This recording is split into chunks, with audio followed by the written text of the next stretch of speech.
Hi, everyone. My name is Beth Gilligan from the Coolidge Corner Theatre. Thank you for joining us this afternoon for this very special Q&A for the new documentary, Sing Me a Song. If you haven't seen it already, it's a really extraordinary film. It's currently streaming right now at coolidge.org or at an art house theater near you. I know we have folks from Film Forum and a few other places, I think Denver, tuning into this Q&A. So please support your local art house anytime you do. We're all nonprofit organizations. It helps sustain us through what has been a very challenging 9 months. So please, and also as a bonus, you get to see a wonderful film. So again, the film is Sing Me a Song, and we're thrilled to have a very special panel today. But before we get started, just a few words of thanks. First to our sponsor, our main sponsor, the Alfred P. Sloan Foundation, to Doran Weber, who's their VP of programs there. With his support and support of the foundation, the Coolidge has been able to award grants to art house cinemas all over the country. We're, I think, at 86 independent cinemas nationwide, so they can start or sustain their own Science on Screen program. And I probably forgot to say, this is a Science on Screen Q&A. You probably caught on to that by now. Ruben Anders Scientific and our series founder, Richard Anders, and Ellen Hoffman and Ken Loveday, who are Brookline residents who support the program. And also thank you to Chris Lane and everyone from Participant Media for making today's conversation possible. So we are thrilled to be joined by the filmmaker today, Thomas Balmès, and by Dr. Michael Rich. Thomas is an independent director and producer of influential nonfiction films since 1992. His films include A Decent Factory, Babies, which was a big hit back in the day at the Coolidge when we could all gather in person, and Happiness, which is made in Bhutan and introduced audiences to Pyeongki and his village of Laya. Happiness premiered at the 2014 Sundance Film Festival, where it won the Documentary World Cinema Cinematography Award. And one of the really breathtaking things about Sing Me a Song is also the cinematography in this film. Dr. Michael Rich is a professor of pediatrics at Harvard Medical School and associate professor of social and behavioral sciences at Harvard T.H. Chan School of Public Health. He is the founder of the Center on Media and Child Health and the first evidence-based medical program addressing mental, physical, and social health issues associated with digital technology, the Clinic for Interactive Media and Internet Disorders. They both have lengthier bios. I know Dr. Rich was also an assistant director for Akira Kurosawa, which immediately just stood out to me. I would encourage you to seek those out online, but we're gonna get started with the conversation today. So thank you both for joining us this afternoon. I wanted to start with the film. So Thomas, as we mentioned in your bio, this is a subject you had visited before, and indeed sort of the opening scenes of the film is some footage from Happiness, which I understand you wrapped shooting of in a few years earlier than that, around 2011. Can you give us some background as to what drew you to, I hope I'm pronouncing his name correctly, Pyeongki in Bhutan for the first film in the first place? So, I mean, originally the idea was really to do a film about the impact of technology, and more precisely of screens, and more precisely even of mobile phones on our generation and on the planet. And at the beginning, I was thinking of like doing the film even in the US or in South Korea, or in a place where the impact had been existing for a long time. And after a while, I realized it would be more interesting in going in a place, in a location where this was new, and I could follow someone through the different stages of like all the impact that it could have on one person. And there are not that many countries where these screens were not existing, and this is what brought me to Bhutan. And then after picking up Bhutan as a country, I had to find a village which was not yet connected, and there were like only a few of them. One was like a 2 weeks walk trip from the capital to the village, so it was a bit long to connect. Then I decided to go to Laya, which was already kind of a very complicated trip. I had to walk for 2 days up to 4,000 meters high to arrive at the village. And when I picked up the village, then I had to go and find someone who had never left the village, who had never experienced anything I wanted to speak about. And this is how I picked up Pionki among the 900 villagers of Laya.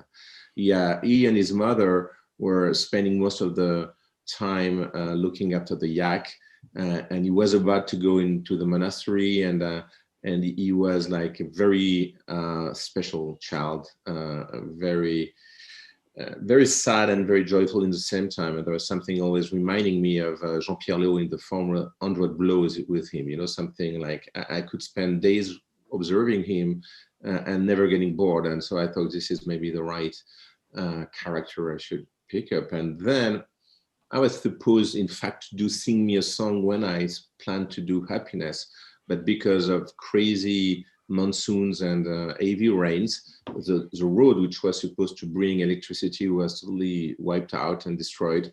And I had to do another film, which waiting level of television on Happiness, and then which pushed me to return a few years later and to do my original project, which is Sing a Song. But I always say that it's not like Sing a Song is a sequel of Happiness is a prequel of Sing Me a Song, because the original idea is really was always to follow the effect of this arrival of technology in a village. That's fascinating. Yeah, I know there, in reading some of the reviews, there are a lot of comparisons to Michael Apted's 7 Up series, or films like Hoop Dreams, where they sort of stay with a subject over a course of many years. And it's just striking to see sort of the difference between him as a young boy and as a teenager. Had you stayed in touch with the family over the years? Did you have any sense when you returned to Bhutan to do Sing Me a Song, did you have any sense of what you would find or what was going on in anyone's life? Well, I always kept in touch. I always had some regular news, and I always had like some local fixer with whom I'd been working on Happiness, who were going regularly in the monastery and keeping me updated about the situation. I have to say that I didn't really know, and I was not sure that I would do this film. It's just like one day I was working on a very big project in the US, and finally the thing was delayed because of a permission problem. And then I said, maybe it's time for me to go back to Bhutan. And I just flew there. And the first thing I saw arriving in the monastery is this shot of all the monks praying and playing on the mobile in the same time. And when I saw this, I just said, well, that's for sure there is another film to be done. And this is what convinced me, and I think convinced all the other partners, like Participants and Arte in France, to really go on and do the film. Yeah, and that's such a striking moment in the film, certainly. You capture a lot of. It's interesting. You talked about other locations. You were thinking of maybe doing a film about technology, because I think there are so many universal things in this film, and one of them is online dating. And somebody, I met my husband via Match.com, but I know it's hard to have an internet dating experience where you meet someone and they're exactly as published. So I thought, there are moments of humor. I thought when he first meets, I'm possibly mispronouncing her name, Yu Yen, and she's like, oh, I thought I told you that I had a child. I was wondering if you could speak a little bit more about how that unfolded and how she became involved in the film and how that came together. Well, when I started filming in the monastery, I realized that Pionki was spending a lot of time on different WeChat groups, WeChat being a kind of Chinese WhatsApp and Instagram all mixed together. And on which they like exchange different kind of things. And he was part of a group where they were like singing, another one that were like telling stories about ghosts, another one where they were speaking among monks about all the problems they had in the monastery. And he was part of like 20 groups like that. And among one of the group, there was one where he was keeping on going and exchanging songs with this girl. And when I realized that eventually he was thinking of going to town to meet her, I just asked him if I could go and meet her and potentially start filming her parallelly. And he said, yeah, no problem. And then I did that. And then I didn't know if they would finally meet, but I decided for a while to shoot both in town and in the monastery, and until at one stage he decided to leave the monastery, not for always, but for a while, and meeting her. Yeah. But this was very natural and very simple. And I think exactly as you mentioned, this is exactly happening everywhere. And in the same way, even if some people are really in a state of shock when they see him praying and playing in the mobile phone at the same time, you really have to understand that the kind of monastery is staying in is not something he's been really deciding to go to. There is no kind of really parents push the kids to go there, and this is not something because there is a very strong Buddhist belief. So it's like kind of school, you know. And I always say that my kids, when I come back home and they're like 15 and 16, I go in their room and they're like supposed to read this and that, and I go a little bit behind the book and there is a smartphone. So I think every kid all over the world is both doing his studies and using his smartphone at the same time. This is again something quite universal, I think. Yeah, I think that seems like a good segue to Dr. Rich. So I know you've been exploring children and media exposure for many years, but I'm going to assume most of the work you've done has probably been outside of Bhutan, and with parents and children who've had much longer term exposure to both the internet and television. In watching this film, were you surprised to see sort of the level of screen immersion and focus that's depicted? Not at all, because it's very similar to what we see here in the US and actually around the world. I also have done work in Europe and Canada and Australia. And this is a universal issue. And in many ways, we're approaching this as an environmental health issue. If you think about it, we can no longer afford to look at these devices or the content on them as vectors of either harm or education or communication. They're the air we breathe. We are spending more time on screens than we are doing anything else during our waking hours. And I think that instead of wringing our hands and saying, the world is gone to hell in a handbasket, we need to understand how to live with them. I think the one thing that really struck me about this film is that our experience has been like boiling the frog, where we have introduced these technologies in a gradual way, so that we haven't really noticed it. But when Pediatrics goes into this, it's like hitting a brick wall at 60 miles an hour. And it's a dramatic change. And one of the great things about doing this in another culture is it allows us to see ourselves, is it allows us in the third person to experience something and then examine ourselves and say, OMG. Yeah, no, and that was certainly a reaction. And I think, especially with the pandemic, the past 9 months or so, just anecdotally speaking, I know I have two pretty young kids. I don't know any parents who've said, oh, we've really been able to clamp down on screen time during this time. It's been quite the opposite. And I think one of the interesting things is how the dialogue or the issue has changed. Frankly, this was in existence before the pandemic and lockdowns, but that has sort of forced us to look at it. But the issue is not about screen time or limiting screen time. The issue is about the content you're using the screens for and the context in which you're using them. And is this advancing our knowledge, our connectedness with each other? I really feel in many ways that we use these tools kind of mindlessly. We embrace them as the latest bright, shiny thing. And instead of really thinking about not only what am I doing with these technologies, but what am I not doing because I'm using these technologies? Yeah, and I think it's in terms of content. One of the striking scenes in the film was when they have the toy guns and they're playing, and you see some of the violent games that they're playing, and that was another thing. I don't know if that was surprising to you, Thomas, and because I think there's this image you have of monasteries. or at least the outside world has. It seems like as you just said, it's more of a school-like environment, as places of peace and contemplation. So to see boys being boys, really. Well, you have to understand and realize that when in 1998, the King of Bhutan allowed television to arrive in the country, the 28 channels they got, among the 28 channels they got, the only two things they were watching like 15 hours a day were like American wrestling and porn. So among everything they could watch, National Geographic, CNN and everything, the two channels they just picked up and preferred were American wrestling and porn.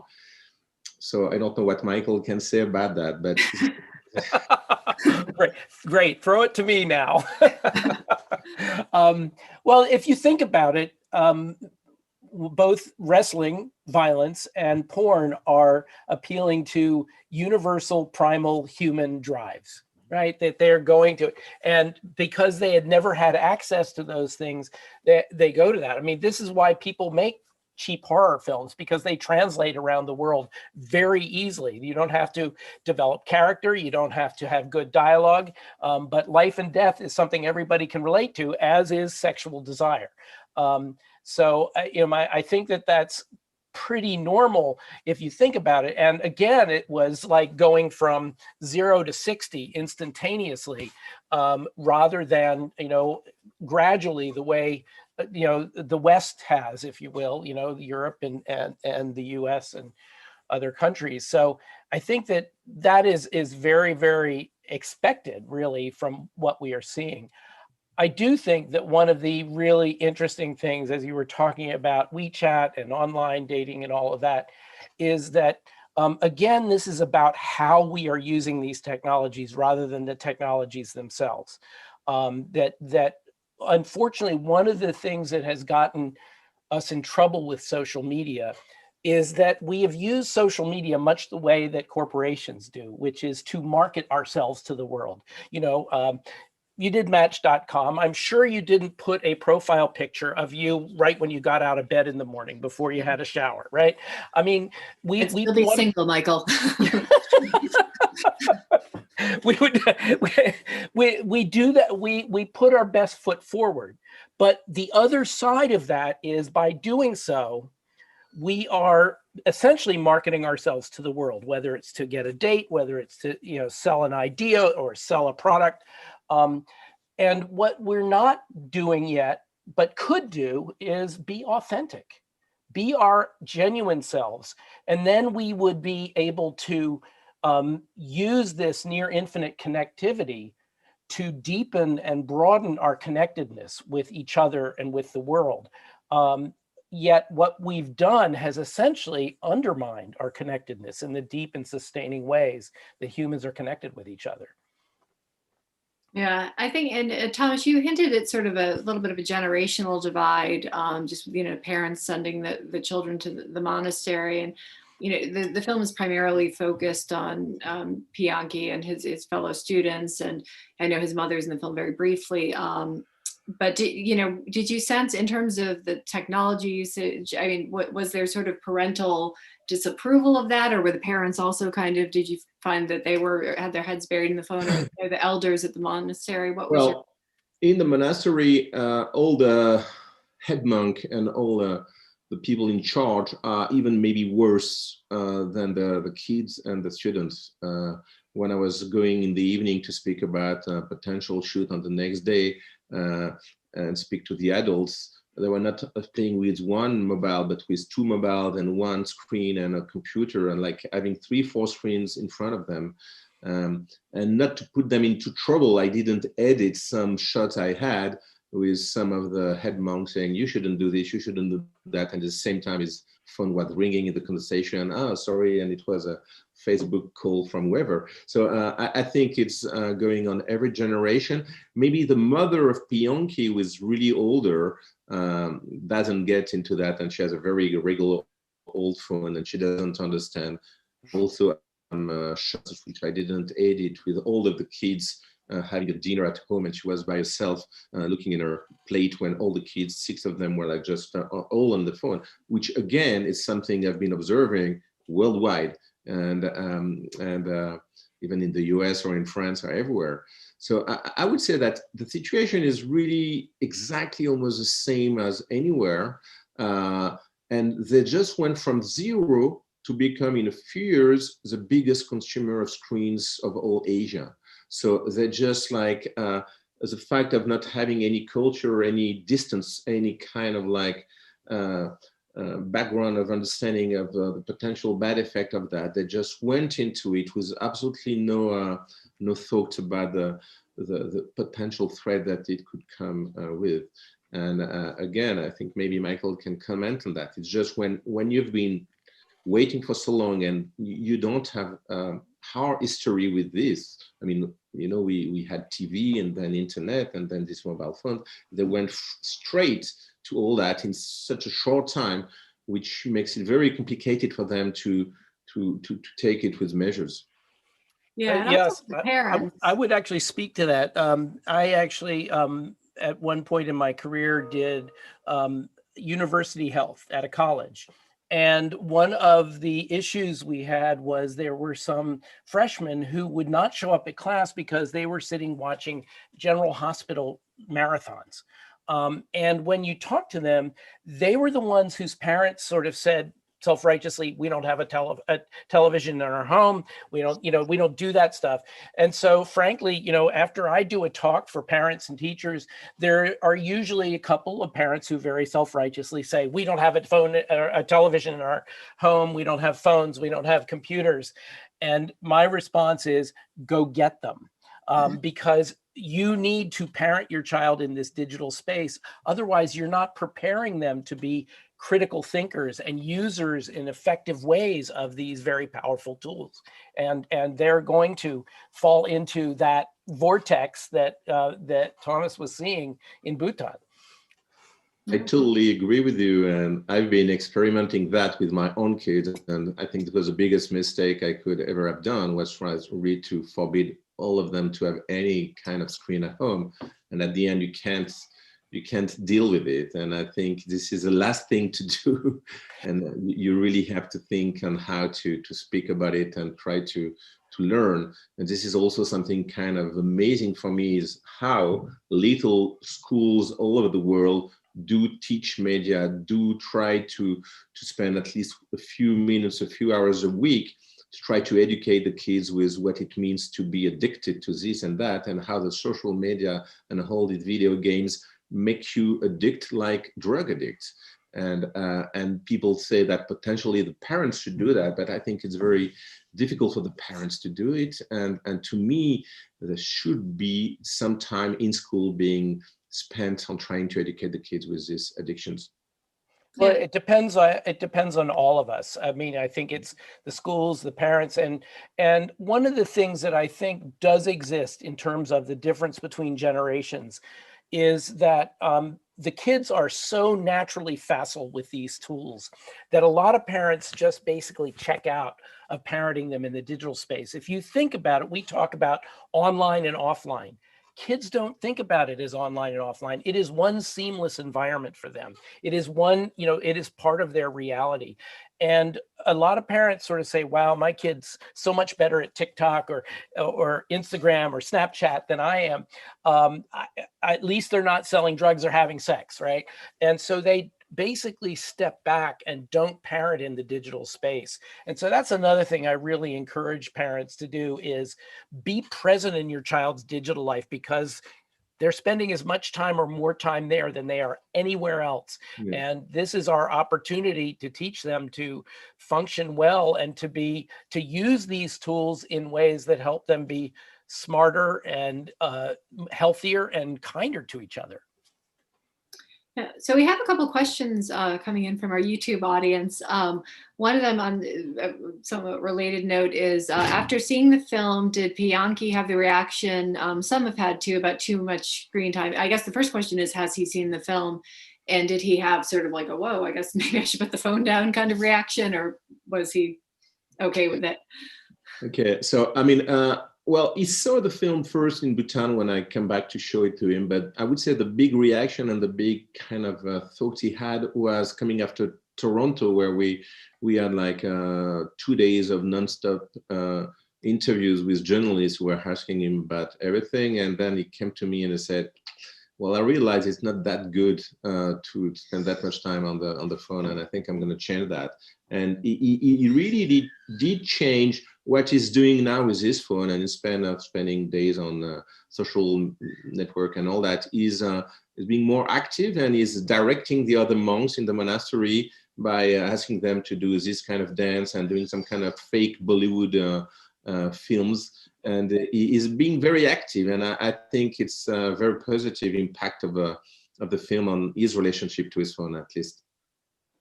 Great. And another question is, curious to know where Bianchi is now and what he's been up to these days. Is he still meeting people on WeChat, and is he still at the monastery? I guess you partly answered that. He's back in the monastery, and we communicate very regularly on different on Facebook or Instagram, and he's very happy. But he told me that he wants to be just outside of the monastery and spending his days in the monastery and being able to go outside in the evening. He wants to teach the younger monks how to play the trumpet, and he does want to have the freedom of someone who is not living there and being a monk. So he wants to have one foot there and another foot outside. And regarding his relationship with the dating online, he doesn't speak to me too much about it. Understandable. So I'm curious, I think the film, as I said, there's some beautiful, striking images where they're all immersed in their phones, and it's sort of easy in some ways to see the downsides of being on the internet constantly. Did you find, were there positives in the new connectivity in Bhutan that you found in the course of filmmaking? And I guess, Dr. Rich, if you could speak to some of the positives of the screen exposure. Go ahead. I mean, I can speak briefly, but from what I hear regarding the positive is like, I hear a lot them telling me it's great for us to allow us to connect one with another. We live like days away from our parents or from our family, so we can keep on communicating with them. So that's one big thing. Another thing is like education and learning about the world. You really have to understand the country was really, until 1998, totally closed to the outside world. So this kind of huge window for them to understand what's going on outside. And then, but then I really want to emphasize that I think, like everywhere, but in a smaller society, it's also brought huge problem of like in families, in terms of violence inside of the families, and in terms of like school, and in terms of attention. And we, exactly like in the West, the capacity for the kids to stay at school and to be concentrated on something just collapsed. And according to many teachers I spoke to, the education system is really getting more difficult since this arrived. But I think it's the same thing worldwide. So I think there's nothing specific. And as Michael says, there is no way we can go back and totally get rid of all this technology, even if it's interesting to see that all the people who are creating this technology in the Silicon Valley, all the people who are creating Facebook, all the people who are creating Instagram, don't allow their kids to have any screen at all and bring them to like Montessori school and to alternative way of education, and are really tough with this. And there are like documentaries and where you have all these people speaking that you can easily find, and I find it very interesting for the parents to watch. But there's something in between to invent, and I don't have the exact detail on how to do it, but if potentially we can raise discussions with this film on this impact that it has on every generation, I think this is what I try to do. And I would say there are many positives about the technology that we're not yet taking advantage of. I am often asked, we've let the genie out of the bottle. Now what do we do? And my response is to learn to dance with the genie. You learn to use these powerful tools in mindful ways and to use them in directed ways. I am, as a pediatrician, just, optimistic and altruistic enough to believe that social media actually can be an instrument of peace. If kids around the world are connecting with each other in authentic ways, and their leaders, their political leaders, tell them that they are the enemy, they're going to say, I know these kids better than I know you. Why should I listen to you about picking up a weapon and going after them? And so, I believe that we really need to be literate to these tools. We put a lot of energy and effort, into helping our kids be literate to the printed word. And yet now they are getting way more of their information, and especially their experiential information, online than they are from a book.